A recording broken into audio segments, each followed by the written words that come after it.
అందరికీ నమస్కారం. ఒక జనసేన కార్యకర్తగా కాదు, ఒక ప్రభుత్వానికి సంబంధించిన ఎమ్మెల్సీగా కాదు, లేకపోతే ఒక కుటుంబానికి సంబంధించినటువంటి వ్యక్తిగా కాదు, ఒక సినిమా మనిషిగా కాదు, ఒక మామూలు హ్యూమన్ బీయింగ్గా నేను ఈ మాట మాట్లాడుతున్నాను. దీంట్లో ఎవరికైనా సరే వివాదాస్పదం చేయాలనుకుంటే అది మీ వ్యక్తిగత ఇష్టం. కానీ ఒక విషయం మాత్రం మీతో స్పష్టంగా చెప్పాలనుకుంటుంది ఏంటంటే, ఈ మధ్యకాలంలో ఆడపిల్లల వస్త్రధారణ మీద చాలామంది కామెంట్స్ చేస్తున్నారు. ఓపెన్గా మాట్లాడాలంటే ఈ మధ్యకాలంలో శివాజీ మాట్లాడాడు. Shivaji is not my target. ఒకవేళ అతను ఎవరన్నా సరే శివాజీ నా టార్గెట్ అనుకుంటే అది మీ ఇష్టం. కానీ ఒక టైప్ ఆఫ్ మన సమాజంలో ఒక రకమైన రుగ్మత వెళుతుంది. అదేంటంటే moral policing. It's called moral policing. ఎంత మిత్తులో బతుకుతున్నారంటే సామాన్య జనం చాలామంది ఈ మేల్ చావనిస్టిక్ సొసైటీ, మగ అహంకారంతో ఉన్నటువంటి మన సమాజం, ఆడపిల్ల ఎలా ఉండాలి, ఆడపిల్ల వస్త్రధారణ ఎలా ఉండాలి, ఆడపిల్లలు ఎలా మాట్లాడాలి, ఆడపిల్లలు ఏం మాట్లాడాలి, ఏమి మాట్లాడకూడదు, దీని మీద ప్రతి ఒక్కడు, అతను పండితుడు కానించి పామరుడు దాకా ప్రతి ఒక్కడు ఆడపిల్ల ఎలా ఉండాలో మాట్లాడతారు. ఫస్ట్ పాయింట్, దీన్ని మోరల్ పోలీసింగ్ అంటారు. ఇది ఎగెనెస్ట్ కాన్స్టిట్యూషన్. ఒక ఆడపిల్ల ఇలాంటి వస్త్రధారణ చేసుకోకూడదు, ఒక ఆడపిల్ల ఇలాంటి వస్త్రధారణ చేసుకోవాలి అని చెప్పడానికి మీకేం హక్కు ఉంది? ఏ రైట్ ఉంది మీకు? అంటే మగవాడు కాబట్టి ఎవరి గురించి అని ఏదైనా స్వేచ్ఛగా మాట్లాడతారా? దురదృష్టం ఏంటంటే ఇలా మాట్లాడే మగవాళ్ళకు కూడా ఆడవాళ్ళ నుంచి ఒక రకమైన మద్దతు లభిస్తుంది. మనస్ఫూర్తిగా చెప్తున్నాను, ఖచ్చితంగా వాళ్ళ మనసు నుంచి వచ్చింది కాదు. అందరి యాక్సెప్టెన్స్, భర్త ఏమనుకుంటాడో, ఆ చుట్టుపక్కల మగవాళ్ళు ఏమనుకుంటారో, ఇంకొక వ్యక్తులు ఏమనుకుంటారో అనే మాట్లాడే ఆడవాళ్ళకి తప్ప ఇన్నర్గా ప్రతి ఆడబిడ్డకి ఒక సెల్ఫ్ రెస్పెక్ట్ ఉంటుంది. ఎలాగో ఒక ఆడపిల్ల డ్రెస్ ఇలా ఉండాలని మనం అడుగుతాం, ఎలాగో ఒక ఆడపిల్ల ఈ డ్రెస్ వేసుకోవాలని చెప్తాం. ప్రపంచంలో ఫ్యాషన్ అనేక రకాలుగా మారుతుంటుంది. అది ఎలాగైనా ఉండొచ్చు. దయచేసి మన చెల్లెలు, మన తల్లి, మన చెల్లెలు అందరూ మనవాళ్లే, మన బిడ్డలే. ఆడపిల్ల కాబట్టి ఆ అమ్మాయి ఇలా ఉండాలని చెప్పే హక్కు మనకు లేదు. నేను ఇవాళ మీ అందరి ముందు ఒకప్పుడు నేను కూడా అలాంటి ఇన్ఫ్లుయెన్స్లో ఉండి తర్వాత రియలైజ్ తప్పు కదా, నాకేం హక్కు ఉంది, ఒక ఆడబిడ్డ ఇలా ఉండాలి అని చెప్పే హక్కు నాకేముంది అని చెప్పి నేను మార్చుకొని నేను అటువైపు వెళ్తే నాకు ఇంకొక రకమైన ప్రపంచం కనపడింది. అరే వాళ్ళు ఏం తప్పులు చేశారయ్యా, వాళ్ళు ఏం తప్పులు చేశారని చెప్పి వాళ్ళని అడ్డగోలుగా మీద పడిపోతున్నావు. ఇలా డ్రెస్ వేసుకోవాలి, వేసుకోకపోతే చాలా వాళ్ళని ఒక తప్పుడు క్యారెక్టర్గా ఎలా ట్రీట్ చేస్తారు? సరే, ఒక విషయం చెప్తున్నాను.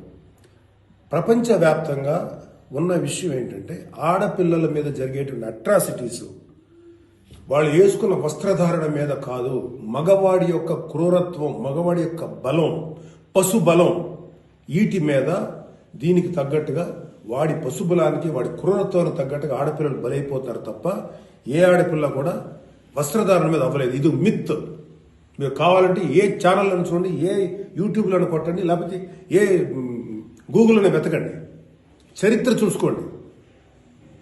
ప్రతివాడు స్టేజ్ ఎక్కేసి ఆడపిల్ల ఇలా ఉండాలి, అలా ఉండాలి, మీరు ఎప్పుడు చెప్పడానికి ఆడపిల్ల ఇలా ఉండాలని బతకనేయండి. ఏ మగవాడితో సమానంగా బతికే హక్కు లేదా ఆడపిల్లలకి? ఏ వాళ్ళకి నచ్చిన డ్రెస్ వేసుకునే హక్కు లేదా? సెక్యూరిటీ అనేది ప్రతి ఒక్కరి హక్కు, ప్రతి ఒక్కరి ఇవ్వదు, ఆడ కానీ మగ కానీ. అయితే ఎస్పెషల్లీ ఆడపిల్లలు రక్షించాల్సినటువంటి వ్యవస్థలు, ఆడపిల్లలు రక్షించాల్సినటువంటి పరిస్థితులు లేవు. అంటే మోస్ట్ ఇన్సెక్యూర్ ప్రపంచంలోనే ఇంకా మనం ఉన్నాం. నా యొక్క కన్సర్న్ ఏంటంటే, మీరు ఎలాగైనా ఉండండి అమ్మా, ఎంత స్వేచ్ఛగానే ఉండండి, ఎలాంటి వస్త్రధారణను చేసుకోండి. కానీ మీరు అది సెలబ్రిటీ అవనండి, సినిమా యాక్టర్స్ అవనండి, పాలిటిక్స్లో ఉన్నటువంటి ఫిమేల్ అవనండి, చిన్నపిల్లలు అవనండి, పెద్దవాళ్ళు అవనండి, మీరు బయటికి వెళ్ళేటప్పుడు, మీరు వెళ్ళాల్సినప్పుడు ప్రాపర్ రక్షణ వ్యవస్థను ఏర్పాటు చేసుకోండి. వ్యక్తిగతంగా మిమ్మల్ని మీరు రక్షించుకునేటువంటి వ్యవస్థను ఏర్పాటు చేసుకోండి. మీరు అవసరమైతే ఒక ఆత్మరక్షణ సంబంధించినటువంటి విద్యలను నేర్చుకోండి, లేదా ప్రాపర్ ప్రొటెక్షన్ అంటే ఒక సెక్యూరిటీ పెట్టుకుని ముందుకెళ్ళండి. మన దురదృష్టం, మన కర్మ ఏంటంటే ఇంకా మేల్ చావనిస్టిక్ పిగ్స్ ఉన్నటువంటి మన సమాజం ఇది. దుర్మార్గులైనటువంటి మగ జాతి ఉన్నటువంటి సమాజం ఉంది. ఎలా పడితే అలాగ అవకాశం దొరికితే చిన్న పెద్ద తేడా లేకుండా పశువుల్లా ప్రవర్తించేటువంటి మనస్తత్వం చాలా మంది మగవాళ్ళలో ఉంది. పబ్లిక్లో ఒకేసారి గుంపుగా చేసేటువంటి అకృత్యానికి మేము దొరకమనేటువంటి మనస్తత్వంలో ఉన్నారు. మీరు ఎలా ఉండాలో అలా ఉండండి, మీకు ఎలా కావాలో అలాగే ఉండండి, ఎలాంటి డ్రెస్ వేసుకోవాలో అలాగే వేసుకోండి. తప్పలేదు. చెడ్డ పనులు చేయకండి, యాంటీ సోషల్ ఎలిమెంట్స్గా బారకండి, క్రైమ్ చేయకండి, ఇది చెప్పండి మీరు. అంతేగాని ఇలాంటి డ్రెస్ వేసుకోవద్దు, ఇలా ఉండొద్దు, ఎలా హక్కు ఉందండి మనకి? మగవాళ్ళకి ఏ హక్కు ఉందండి? మహా చెప్పాలనుకుంటే అమ్మ మీ మీద ఎవరైనా అటాక్ చేస్తే తిరిగి కొట్టగలిగేటువంటి శక్తిని సంపాదించుకోండి, డిఫెన్స్ నేర్చుకోండి. ఇది ఒళ్ళంతా బట్టలు కప్పుకున్న ఆడబిడ్డలకి ఇదే వర్తిస్తుంది. ఒక స్టైల్గానో లేకపోతే ఒక మోడర్న్గా డ్రెస్ వేసుకున్న ఆడపిల్లలకి ఇదే వర్తిస్తుంది. దీనికి మగవాడి యొక్క చండాలమైనటువంటి మనస్తత్వం చాలా, అంటే నాట్ ఆల్ మేల్, సపోజ్ కొంతమంది క్రూయల్, ఒక ఆడదాన్ని విలాస వస్తువు చూసే ప్రతి మగ వెధవతి చెప్తున్నాం, వాళ్ళకి ఏ అయినా ఒకటే, ఒళ్ళు నిండా బట్టలు కప్పుకున్నా ఒకటే, మోడర్న్గా స్టైల్గా బట్టలు వేసుకున్న ఆడది ఒకటే. వాళ్ళు కొంతమంది గురించి ఆడపిల్ల ఇలా ఉండాలి అలా ఉండాలి చెప్పడానికి ఏంటి? మీరు ఒక్కసారి వడ్డాది పాపయ్య గారి బొమ్మలు చూసారా? మన అజంతా శిల్పాలు చూసారా? చాలా స్టైలిష్గా మోడర్న్గా ఉంటాయి. అంటే ఆడదానికి వస్త్రాలంకరణ అనేది ఆయా సమాజాల యొక్క కల్చర్ని బట్టి మారుతుంటుంది. ప్యాంటు షర్ట్ వేసుకుంటే తప్ప, చుడిదార్ వేసుకుంటే తప్ప, లేకపోతే మోడర్న్గా మిడ్డీ వేసుకుంటే తప్ప, ఇది వాళ్ళ తప్పు కాదు. వాళ్ళకి సరిగ్గా రక్షణ కల్పించలేకపోవటం, రాజ్యాంగమైనటువంటి మన ప్రభుత్వ వ్యవహారం వాళ్ళకి సరిగ్గా రక్షణ కల్పించకపోవటం ప్రభుత్వ వైఫల్యం అవుతుంది. దాన్ని ఎంకరేజ్ చేసి దాన్ని అడ్డుగా తీసుకొని ప్రభుత్వం యొక్క వైఫల్యాన్ని అడ్డుగా పెట్టుకొని దాన్ని చెల్లరిగిపోయే దుష్కర మూకల యొక్క పని తప్ప ఆడపిల్లల తప్పు కాదు. ఆడపిల్లలు వేసుకునే డ్రెస్సు వల్ల ఆడపిల్లల మీద అత్యాచారం జరుగుతుందని మీరు మీ పనికి మాలిన కామెంట్లను సపోర్ట్ చేసుకుంటూ మాట్లాడే మాట ఇది. మారిపోతుంది సమాజం. ఏఐలోకి వచ్చాం మనం, ఆర్టిఫిషియల్ ఇంటెలిజెన్స్లోకి వచ్చాం. ఇంకా ఆడపిల్ల ఇలాగ ఉండాలని చెప్పి మనస్తత్వం ఉన్న మగవాళ్ళని ఖండించండి. ఇన్ని కబుర్లు చెప్తున్నారు. నేను ఒకసారి లాంగ్ బ్యాక్ చెప్పాను,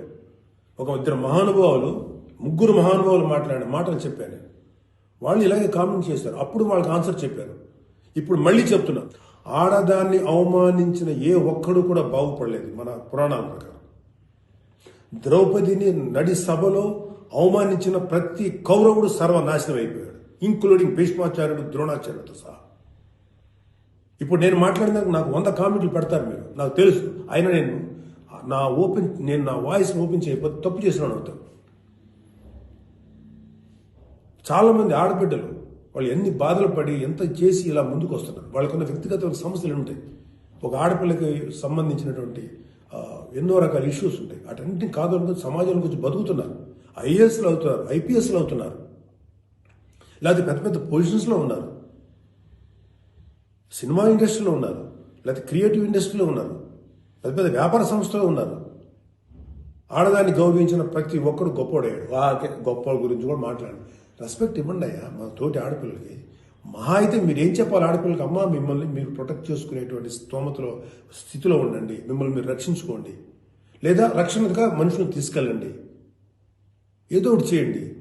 కాకపోతే ఏంటంటే మీకు ఇంత చుట్టుపక్కల ఇంత కరుడు కట్టినటువంటి దుర్మార్గమైన కామాంధులైనటువంటి సమాజంలో కొంతమంది ఉన్నప్పుడు వాళ్ళని మిమ్మల్ని మీరు రక్షించకుండా ఏర్పాటు చేసుకోండి. మీకు ఒక తమ్ముడుగానో, ఒక అన్నగానో, ఒక తండ్రిగానో, ఒక సోదరుడుగానో ఇది నా రిక్వెస్ట్ తప్ప మీరు ఇలా ఉండాలని మాత్రం చెప్పటం పెద్ద క్రైమ్. ఆడపిల్లలు ఉండాలని చెప్పేది పెద్ద క్రైమ్, వెరీ బిగ్ మిస్టేక్. ఇది ఇలాంటి దాన్ని మాట్లాడినందుకు ఒక వ్యక్తి యొక్క వ్యక్తిత్వం పక్కన పెడితే ఇలాంటి మాట్లాడినందుకు ఈ మాటలు సపోర్ట్ చేసేటువంటి స్త్రీల గురించి నాకు బాధ అనిపిస్తుంది. ఇలా మాట్లాడతారా? మీ తోటి ఆడపిల్లను ఒకడెవడో అంటే వాడికి సపోర్ట్ చేస్తారా మీరు? అలాంటి దుర్మార్గమైనటువంటి ఆలోచన సపోర్ట్ చేస్తారా?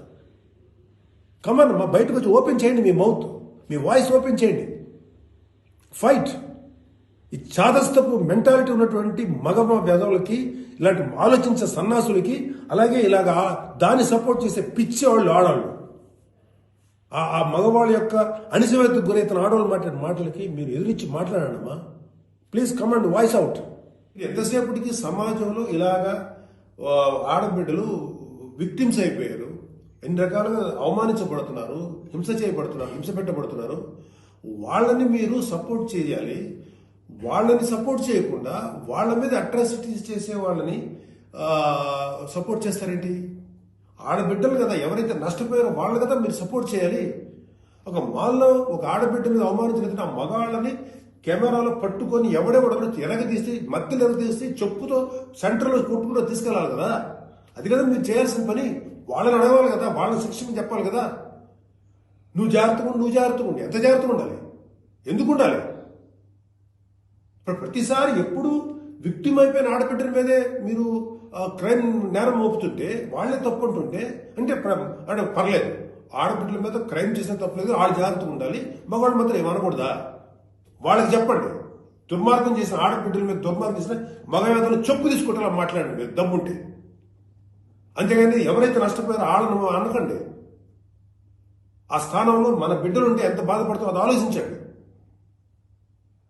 ఈ మోరల్ పోలీసింగ్ నుంచి మీరు బయటపడేదాకా మీరు మనుషులు కాదు. Moral policing is a bloody nasty thing. ప్రపంచం అంతా ఆడబిడ్డలంతా సఫర్ అవుతుంది మోరల్ పోలీసింగ్. ఈ మోరల్ పోలీసింగ్ ఎక్కువ ఆడపిల్లల మీదే రుద్దపడుతుంది. ప్రపంచవ్యాప్తంగా ఆడపిల్లల మీద రుద్దపడుతుంది. ఎవరైతే సమాజంలో గొప్పగా మాట్లాడుకున్న వ్యక్తులు ఉన్నారో వాళ్ళకి చెప్పండి. వాళ్ళందరూ వచ్చి మాట్లాడాల్సిన అవసరం ఉంది. ఎంతకాలం ఆడపిల్లల మీద ఈ అణిచివేత మీరు అవలంబిస్తారు? ఎంతకాలం వాళ్ళు అణిచివేస్తారు? అలా అని చెప్పి సాంప్రదాయాలు వదలమని చెప్పలా. మీరు సాంప్రదాయాలు ఫాలో అవ్వండి, రిచువల్స్ ఫాలో అవ్వండి, మీ గౌరవనీయమైన మీ మతాల్ని ఫాలో అవ్వండి. కానీ స్వేచ్ఛ, డ్రెస్ అనేది ఒక వ్యక్తిగత స్వేచ్ఛ. ఒక ఆడపిల్ల ఎలా కనపడాలి, అందంగా కనపడాలి అనుకోవటం తప్పులేదు. అది అమ్మాయి యొక్క వ్యక్తిగత విషయం. అమ్మాయి మితిమీరి ప్రవర్తిస్తే లా అండ్ ఆర్డర్ ఉంది, లా అండ్ ఆర్డర్ చూసుకుంటుంది. అలాంటి ఆడపిల్లలకి రక్షణ కల్పించడంలో విఫలమైనటువంటి రక్షణ వ్యవస్థ ఏమో తప్పు అవుతుందేమో, కానీ ఆడపిల్లలు తప్పు కాదు. ఆడబిడ్డలకి నాలాంటి వాళ్ళు కొంతమంది ఉన్నాం, ఇంకా చాలా మంది ఉన్నాం. అదే చెప్తున్నాడు, మీకోసం మేము ముందుకు వస్తాం, మాట్లాడతాం. యాక్చువల్గా నాకు ఎవరు మాట్లాడతారు ఏది కాదు, నేను మాట్లాడాల్సిన టైం ఇది. This is my responsibility towards women. ప్రతి తల్లి, ప్రతి బిడ్డ ఆడది లేకపోతే మగాడు లేడు కదా. ఎలాగ మనం ఒక ఆడపిల్లను అవమానిస్తాం? ఒక ఆడపిల్లను అవమానించినప్పుడు నా తల్లి గుర్తురాదా, నా చెల్లి గుర్తురాదా, నా బిడ్డ గుర్తుకురారా? ఇదే చెప్తున్నాను. ఇలాగ ఎవడైతే సమాజంలో ఆడపిల్ల ఇలా ఉండాలని చెప్పారో వాళ్ళకి చెప్పు తీసుకొట్టేలాగా మీరు సమాధానం చెప్పకపోతే, ఇప్పటికైనా మీరు వాయిస్ అవుట్ చేయకపోతే మిమ్మల్ని మీరే నష్టపరుచున్నట్టమ్మా. ఇవాళ నేను వచ్చి మాట్లాడుతున్నా కదా, ఒక మీ తోటి తండ్రి అనుకోండి, తమ్ముడు అనుకోండి, అన్న అనుకోండి, ఏదో అనుకున్నాను మాట్లాడుతున్నాను. మీరు ఇప్పటికైనా మీరు బయటకు వచ్చి మాట్లాడండి. ఖచ్చితంగా ఇవాళ నాకు I have to appreciate women commission. వాళ్ళు ఫైట్ చేస్తారు, అడుగుతున్నారు. అలాగే కొంతమంది ఆడపిల్లలు అడుగుతున్నారు. అడిగే వాళ్ళని తప్పంటారండి. Non sense. ఫైట్ చేయండి అమ్మా. మాలాంటి వాళ్ళు మీకు ఎప్పుడు సపోర్టే ఉంటాం. Please fight against this inhumanity. ఈ దమనకాండకు వాళ్ళకి ఈ దుర్మార్గం ఆలోచనకు మీరు ఫైట్ చేయండి అమ్మా. But come out, voice out please తల్లి. నమస్కారం.